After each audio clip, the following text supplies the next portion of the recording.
European Union negotiators are pessimistic of a breakthrough with Britain when post-Brexit trade talks resume.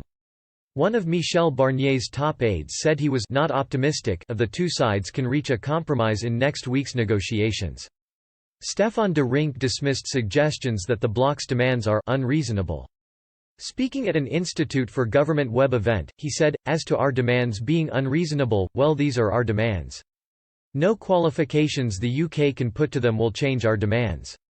We need to find space for compromise that is loyal to the mandate of the EU, that's the challenge that lies ahead of us."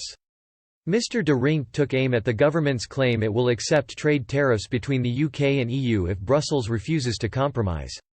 He said it would be very, very disruptive and no deal is certainly something we should try and avoid at all costs.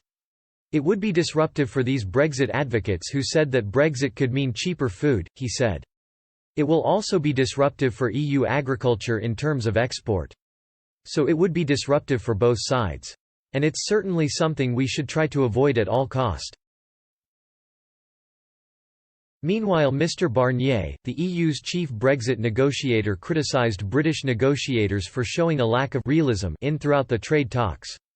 He promised to explore the limits of his mandate handed to him by EU leaders but warned the bloc would not make fundamental changes to its position.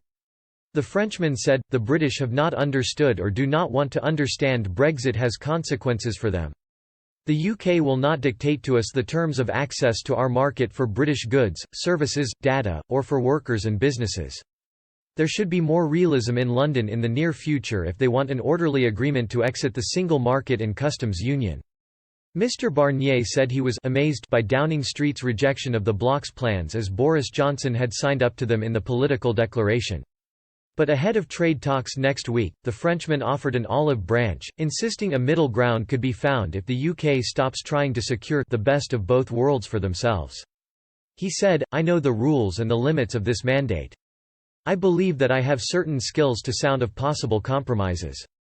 The European Parliament's Brexit coordinator today said MEPs would vote against any trade deal that doesn't meet the bloc's demands.